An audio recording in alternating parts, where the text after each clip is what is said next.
عدنان الشحماني، احنا شنو مثلا خدام عده احنا رواتب ما يعطينا، صار شهرين ما مستلمين رواتبنا، ليش احنا اصحاب عوائل؟ عندنا عوائل احنا مو فارغين قاعدين بالايجار، واحنا من رحنا للحشد لبينا نداء المرجعيه ورحنا، واحنا خدام للمرجعيه هسه وبعد، والله العظيم ما نتنازل له على قص رقابنا،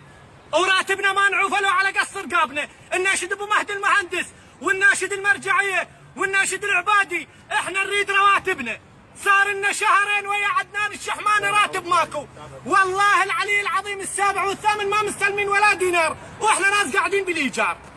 ما يصير هذا الحكي، نقول يا عدنان الشحماني يجينا جندي يعين له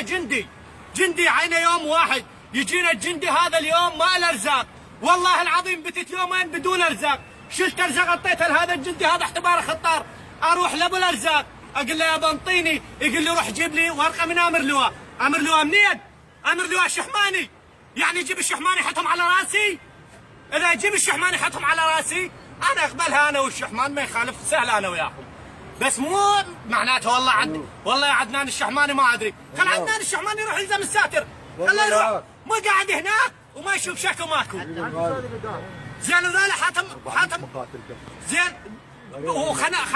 شويه هاي شغله عندي ملاحظه رحمه لابوك، هاي الملاحظه مال 2000 جندي مسجلهم لي باللواء 2000 جندي، زين 2000 جندي واحنا ما بينا 400 جندي على السواتر، يعني يصير التعرض احنا 10 جنود يصير التعرض علينا من كل الجهات واحنا 10 جنود، انادي على عتاد يقول لي والله عندك شاجورين، انا شاجورين شو اسوي بهن؟ امشط بهن، اقاتل بهن، انا شو اسوي بهن الشاجورين؟